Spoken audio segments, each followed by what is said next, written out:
Deus. Meus irmãos, vamos ficar em pé neste momento. Vamos ouvir a poderosa palavra de Deus que vai ser pregada pelo nosso primeiro vice-presidente, pastor Emerson da Mota. Meus queridos irmãos e irmãs, podeis sentar. Muito obrigado. Nessa oportunidade, como já foi referido aqui pelo nosso segundo vice-presidente, pastor Ivaldo, na ausência do nosso pastor Elias, que está em viagem. Os irmãos sabem muito bem que sempre esse culto de terça-feira é o culto que o nosso pastor sempre está nos ensinando e compartilhando conosco sempre uma palavra de Deus aos nossos corações. Então, assim, na ausência dele, ele nos encaminhou, direcionou para que possamos estar aqui cooperando com os irmãos e refletindo um pouquinho na palavra do Senhor. Amém, meus irmãos?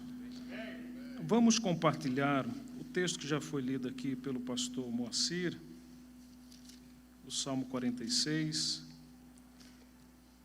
que ele leu na leitura oficial, e nós vamos ler novamente, porque esse salmo é um salmo muito bonito, e nós vamos ler de forma alternada. Eu vou ler o primeiro versículo, e logo depois os irmãos vão ler os versículos pares, com os pulmões bem fortes. Deus é o nosso refúgio e fortaleza, socorro bem presente na angústia. 2.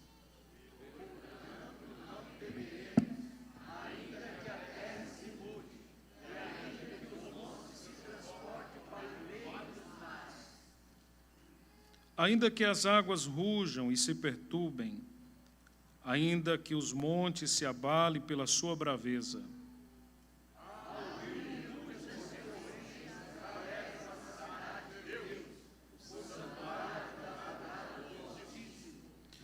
Deus está no meio dela, não será abalada. Deus ajudará ao romper da manhã.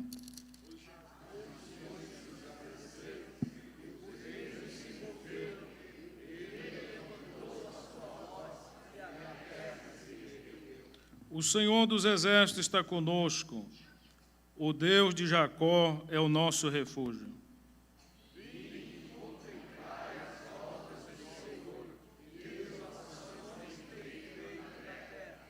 Ele faz cessar as guerras até o fim da terra, quebra o arco e corta a lança e queima os carros no fogo.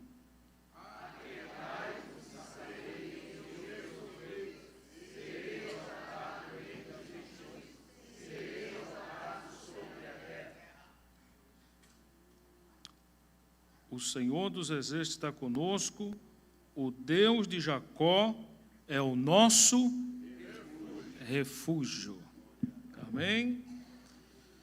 Queridos irmãos, Igreja do Senhor, nós estamos diante de um salmo muito lido, apreciado. Podemos dizer, é um dos salmos mais lidos dos 150 salmos que temos na Bíblia Sagrada. É importante dizermos que este salmo ele contém louvores, orações de um povo sofrido, de um povo sofrido diante da jornada, das peregrinações. O Salmo 46, Salmo 47, 48 é uma trilogia de salmos que expressa a devoção de um povo. E divulga aqui o Salmo 46, profecias messiânicas e um convite para juntar os filhos da promessa, a prestar um culto ao Senhor. Quando nós lemos a Bíblia Sagrada e estudamos o Antigo Testamento, desde quando Deus fez a promessa a Abraão, Deus chamou Abraão para um propósito. fazer uma nação separada e para que esse povo prestasse culto a ele. Então, o maior propósito de Deus com a nação israelita é que durante toda a sua existência, e até hoje é assim, eles têm como primordial prestar culto, adoração a Deus, somente ao Deus único. Eles não têm abertura para outros deuses. E todas as vezes que eles caminharam por esse caminho, houve o juízo de Deus sobre eles. Então, o Salmo possivelmente é um momento de embate, de batalha. Alguns vão dizer que foi no momento que Sinaqueribe estava invadindo as terras, a nação, e eles entoam este Salmo 46, dizendo: Deus é o nosso refúgio. O Salmo 46, ele tem como comum a grandeza e a suficiência de Deus. Os filhos de Corá estão aqui demonstrando o quão grande Deus é. O quão grande Deus é, além das circunstâncias. O Salmo 46 foi a base e ficou conhecido como Salmo de Lutero, que baseou o famoso hino Castelo Forte. O Salmo 46, no seu bojo, tem uma essência apocalíptica. O Salmo era um hino de vitória e de confiança, dizendo: o mundo está abalado, o mundo está sem perspectiva, o mundo em guerras, em confusão, crise econômica, política, moral, sem balizas éticas. Há uma construção de há uma desconstrução do sagrado, há uma desconstrução da família, há uma desconstrução do culto a Deus, do sacramento. Isso está diante dos nossos olhos, sendo construído pelas ideologias, sendo construído pelos ateus, sendo deconstruído por uma modernidade, pós-modernidade, a todo custo desconstruindo a relação Criador-criatura, desconstruindo a relação do homem com Deus. E aí nós perguntamos, e surgem algumas perguntas: quem é Deus? Onde Deus mora? E o que Deus pensa? Quem é Deus? Onde Deus mora? E o que Deus pensa? Nós somos bombardeados todos os dias com o advento da rede social, digital. As informações hoje, elas não andam, elas voam. Em algum momento, as informações chegam até nós, produzindo dentro de nós, muitas das vezes, uma desesperança. E aí, nós precisamos retomar o que este salmo vai nos ensinar. A primeira verdade que esse salmo nos ensina, do versículo 1 ao versículo 3, que Deus é o protetor do seu povo. Levanta sua mão. Porque Deus é o protetor do seu povo. A presença e o poder protetor de Deus são fortes da coragem do seu povo. Ainda que a terra se mude ou transtorne e os montes se transportem para o meio dos mares. O que ele estava se referindo aqui? Uma desconstrução, eventos de destruição. E aí vem a ideia do refúgio, que isso era muito usado na Antiga Aliança, Números 35:12, que a cidade de refúgio foi uma ordem de Deus dada a Moisés, que constituísse cidade de refúgios, quando que os assassinos, os criminosos que se refugiassem estariam seguros naquele lugar. nos limites da cidade, até a morte do sumo sacerdote. Então, assim, poderiam voltar à sua terra de possessão. Isso era uma norma, isso era uma lei. Então, quando Deus disse que Ele é o nosso refúgio, a ideia aqui de fortaleza eram muros construídos e fortificados para preservar a segurança da cidade, antigas, muros intransponíveis, impenetráveis. É só lembrarmos dos muros que cercou Jericó, que a narrativa bíblica vai dizer que eram construídas casas em cima daqueles muros. Então, a dimensão desses muros, eles traziam proteção, refúgio, segurança, limite de território. Todos os inimigos, ao guerrear uma cidade, ao invadir a cidade, eles deveriam pensar: que maneira que vamos obstruir esses muros? Como que nós vamos entrar nesses muros? Então Deus, no versículo 2, no Salmo 46, ele representa uma fortaleza. Deus é o nosso refúgio. Deus está conosco. E o que temeremos? Deus é este lugar que nos guarda. A Bíblia vai dizer que o nosso inimigo, ele anda ao derredor, rugindo como leão, tentando nos tocar, mas não pode tocar. A Bíblia também vai dizer que o Senhor, ele acampa um anjo ao redor dos que o temem. Sabe o que o Senhor está dizendo para alguém aqui nesta noite? O Senhor é a tua fortaleza, o Senhor é o teu guarda, não tema mal nenhum.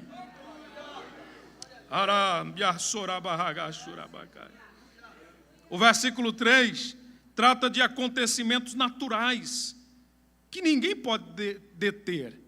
Quem pode deter aquilo que é natural? A demonstração aqui é a impotência humana, o limite humano, a fragilidade humana. Visto que a água são vistas aqui como símbolo dos povos do Estado, como uma comoção política, do versículo 3. O versículo 4, podemos compreender e aceitar de maneira figurada que os rios que se alegram a cidade de Deus é a proteção divina, como a sua bênção e paz. É como um rio que corre para o templo e supre tudo com as suas águas. O rio, nesse contexto aqui, as águas, elas tinham uma importância muito grande. Alimento, provisão para as cidades. Certo que Jerusalém não tinha rio, e não tem. Mas o rio que o salmista está vendo é o rio do Apocalipse, capítulo 22, versículo 22, capítulo 22, versículo 1. Coloca aí. Apocalipse 22, 1. Vamos ler? 1, 2, 3, leamos. E mostrou-me o rio puro da água da vida, Claro, claro como cristal, que procedia do trono de Deus e do Cordeiro. Olha lá. Então, o salmista, no Salmo 46, no versículo de número 4, ele diz: há um rio cujas correntes alegram a cidade de Deus, o santuário da morada do Altíssimo. A proteção de rio está dizendo do estado que o Senhor vai nos levar, o estado da origem, o plano original. O homem, ele é expulso do Éden, do jardim que Deus colocou o homem, para o homem governar, e o homem governou. Após a queda do homem, o homem é expulso. Agora, o plano de Deus para o homem, através de Cristo Jesus, é retornar o homem a este lugar. O lugar eterno. E nesse lugar eterno, que o Salmo está se referindo a um rio cujas correntes alegram a cidade de Deus, que sai. o versículo 4. Olha lá, há um rio cujas correntes alegra a cidade de Deus, o santuário da morada do Altíssimo. A segunda verdade que nós aprendemos com o Salmo 46, diga comigo, a presença de Deus. Este salmo, ele revela primeiro a proteção de Deus, depois a presença de Deus. Veja bem, a presença de Deus no Salmo 46, Deus está no meio dela. É a certeza de segurança. Ao rio cujas correntes alegram, versículo 4, amanhã do dia de Deus virá. Deus virá. Quem aguarda aqui a volta do Senhor? A respeito desse embravecimento das nações, Deus é a torre forte. Deus é o nosso lugar elevado. Tudo pode sair fora do lugar. As nações podem embravecer. Os sistemas políticos podem se corromperem. Os homens mais poderosos dessas nações podem guerrear entre eles. Mas quando Deus se levantar, levanta aquele que tem a presença, que tudo controla. Eu até coloquei aqui um tema nessa mensagem, dizendo: nada vai frustrar os planos de Deus. Ele está no controle. Uma das promessas que Jesus disse aos seus discípulos e também a nós, que Ele estaria conosco todos os dias. Não é só uma semana, um mês. É todos os dias.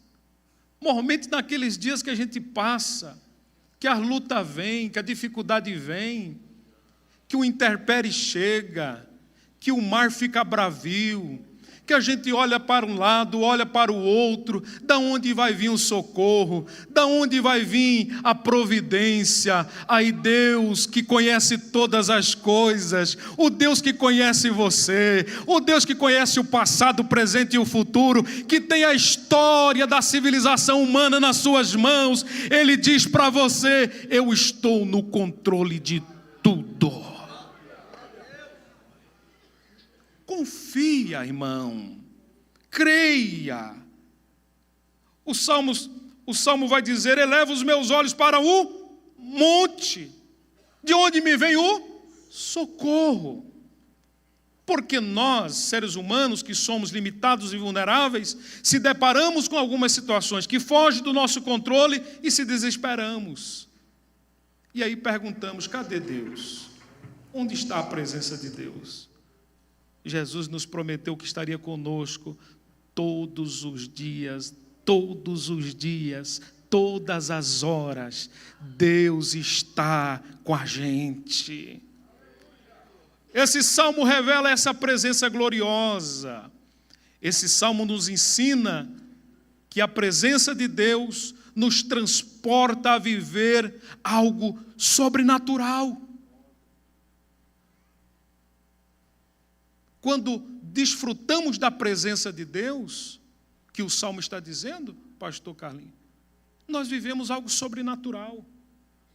Porque as coisas da terra, as coisas efêmeras, as coisas passageiras, as coisas daqui, não atraem Deus. Eu estava observando aqui quando um setor cantou, e alguém disse assim: Deus está à procura de verdadeiros adoradores. Deus não está à procura de grandes casas. Deus não está preocupado com as questões materiais. Não, isso é secundário. Mateus 6:33, prioridade no reino espiritual. Primeiro buscai o reino de Deus e a sua justiça, e as demais coisas, tudo que nós valorizamos muito aqui na terra, Deus trata como coisas. Agora, o que Deus quer, pastor Hermerson? Deus quer um coração aberto. Deus quer um coração temente. Deus quer um coração que se dobre diante dEle. Deus quer um coração que entenda que a presença de Deus é mais importante do que as coisas.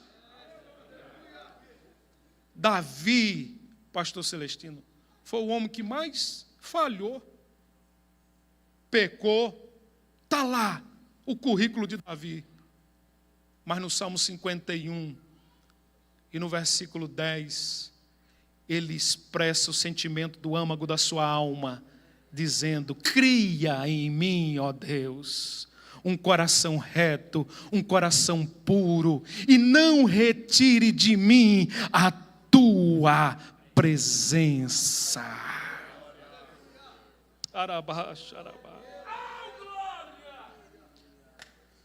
É a presença de Deus que nos move, irmãos.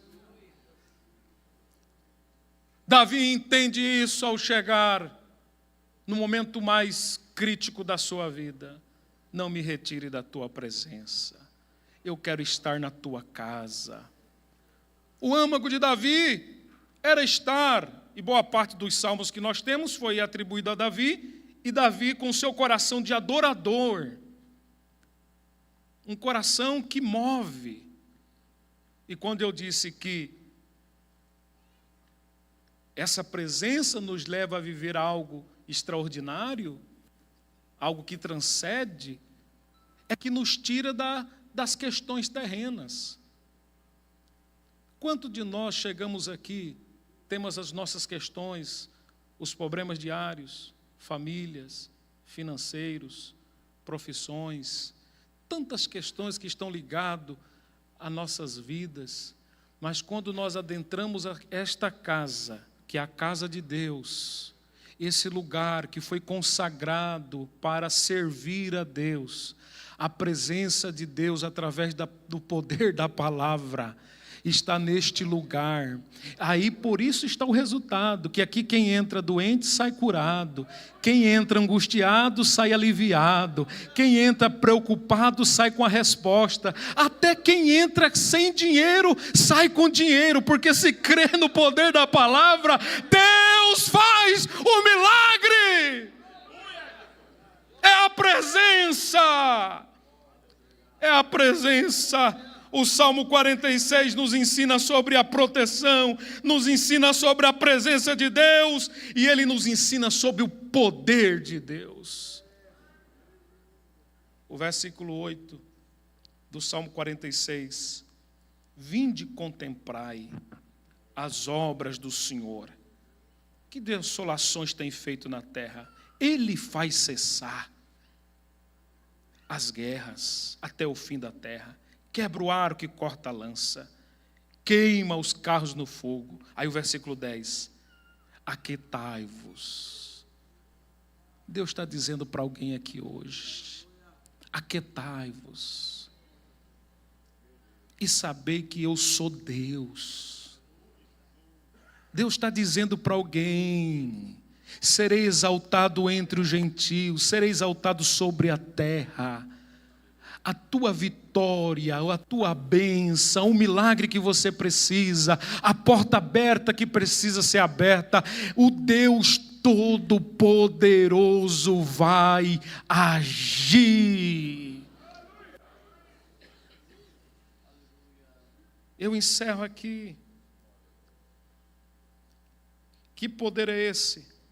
Os homens são desafiados a contemplar as obras do Senhor. Que obras são essas? As obras que o Senhor tem feito. Olhe ao teu redor. Os discípulos estavam um pouco inquietos, ansiosos, acerca de necessidades básicas: comer, beber e vestir.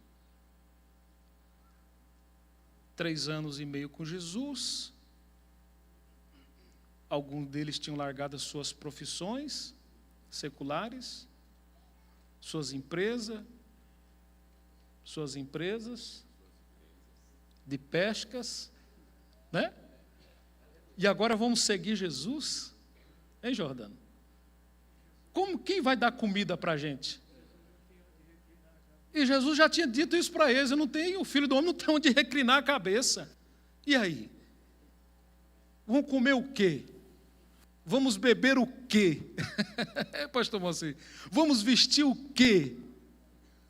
Olha a necessidade humana, as necessidades básicas que todo ser humano precisa. Eu tenho certeza aqui que no mínimo 3 vezes no dia você comeu hoje. Pergunta para esse irmão: quantas vezes você comeu hoje? Tem gente que comeu até mais um pouquinho, viu?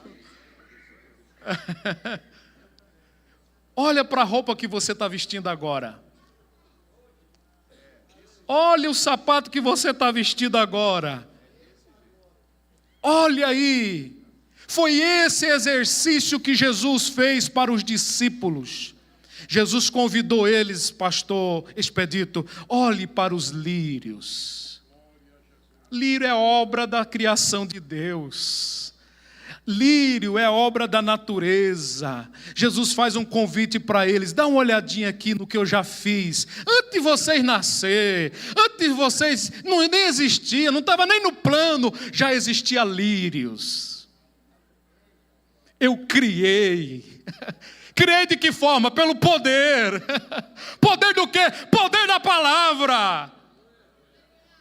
Ah, é? Tem lírios? Tem lírios. Nem Salomão, o homem mais poderoso, se vestiu como os lírios. Aí Jesus falou, espelhando. Quando eu leio esse texto, eu aprendo algo com Jesus. Jesus transporta eles a visualizar, que tem coisa que a gente tem que ver. Só falar a gente não acredita. Aí Jesus faz um processo com eles, como um bom psicólogo, de espelhamento. E diz: está vendo os passarinhos aí? Os pombinhos, os pardalzinhos, os passarinhos, eles comem e não trabalham. Todos os dias eles estão comendo. E quem sustenta eles? Quem dá comida para eles? O poder de Deus. O poder de Deus. Levanta a sua mão, que eu quero profetizar agora para você. Enquanto você estiver dependendo de Deus, da proteção de Deus, da presença de Deus, do poder de Deus, não vai faltar nada para você, não vai faltar nada para a tua casa, não vai faltar nada. O mesmo Deus que abriu o Mar Vermelho, o mesmo Deus que sustentou o povo durante 40 anos com a nuvem, com a coluna, não faltou comida, não faltou roupa. É o mesmo Deus desta igreja, é o mesmo Deus que você serve.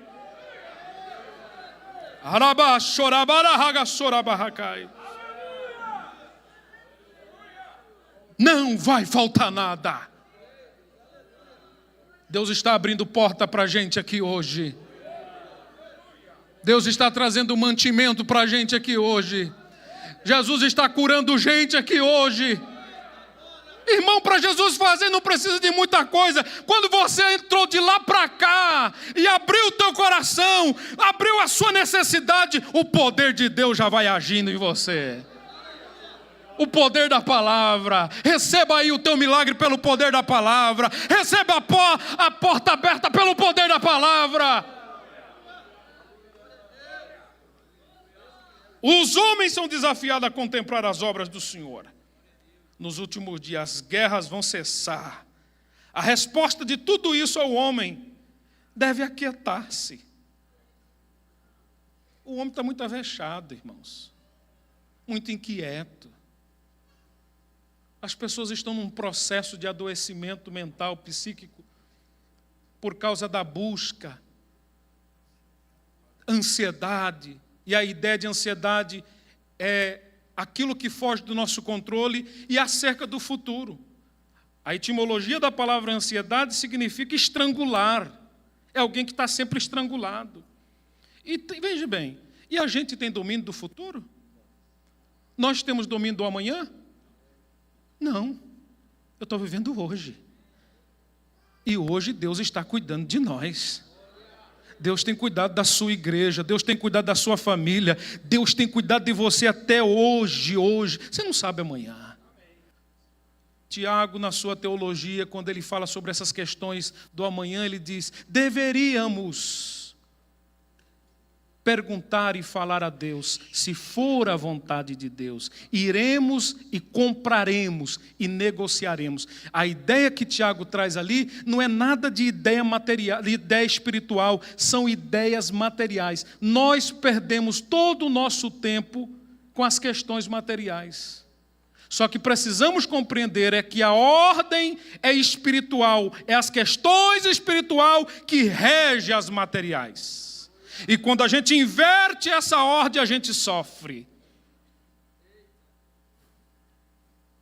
A gente sofre, porque não é do nosso tempo, é no tempo de Deus. Olha o que Deus estava dizendo, a resposta de tudo isso ao homem: aquieta. O que Deus está dizendo? Vai chegar o tempo, aquieta, o Senhor é Deus. O que será exaltado entre as nações sobre a terra. Tem pessoas muito avexadas, não espere o tempo, quer trabalhar na cronologia humana, mas tudo acontece no tempo de Deus, meu irmão. E no tempo de Deus vai acontecer, vai chegar, a bênção a porta vai abrir, o milagre vai chegar, e você vai trazer paz. Bênção antes do tempo não é bênção. Bênção só é bênção quando chega no tempo de Deus. Tem muita gente enrolado porque ultrapassou o tempo. Não é assim que funciona. Vai chegar no tempo certo. Quanto tempo o menino precisa para se formar e nascer? Tem uns que nascem de 7, 8 meses, mas o certo é 40 semanas, 9 meses. A natureza, tempo. Deus trabalha no tempo. A sua vida está no tempo. Só esteja cronometrado com o Kairos de Deus, no centro da vontade de Deus, e o tempo vai passando. Mas se você tiver no tempo de Deus a bênção, e eu sei que isso aqui não estava no sermão, é profeticamente para alguém, que no tempo de Deus a bênção vai chegar, a porta vai se abrir, o ministério vai chegar, mas espere o tempo. Se coloca de pé. Eu vou orar aqui nesta noite para você. Porque esta noite, esse salmo, pastor Moacir, pastor Diego, o salmo 46, Deus é. Diga para você mesmo, Deus é. Deus é o nosso refúgio, Deus é a nossa fortaleza. Não se preocupe o que está dizendo em torno, não. Você é igreja, você é servo de Deus. Tudo vai convergir para o propósito de Deus. Tudo vai se alinhar ao propósito de Deus. E quando nós se alinhamos ao propósito de Deus, e quando nós se alinhamos à vontade de Deus, pronto. Aí acontece. Acontece, o milagre chega, a vitória chega. Coloca a mão no teu coração aí agora. Ora comigo nesta noite. Obrigado, Jesus. Ore agora e diga para Jesus: eu quero viver esta graça, Jesus. Eu quero viver o poder, eu quero viver a tua presença. Eu quero viver escondido no esconderijo do Altíssimo, na proteção divina. Eu quero viver a devoção deste salmo. Eu quero viver, diga para o Senhor agora. Não importa a luta, não importa a prova, não importa a dificuldade, não importa por onde você passou, pela estrada, pelos intempéries, pelas dificuldades, importa é que Deus te sustentou até aqui, é que Deus te preservou até aqui. Alguém poderia até dizer, alguém você poderia até pensar, não era para eu estar aqui, verdade, mas Jesus te preservou até aqui. Jesus te preservou até aqui. A graça de Deus te preservou até aqui. A proteção de Deus te preservou até aqui. O poder de Deus, através da sua palavra, está dizendo para você nesta noite, meu irmão, minha irmã, nada vai frustrar os planos de Deus. Nada vai frustrar os planos de Deus. Cante.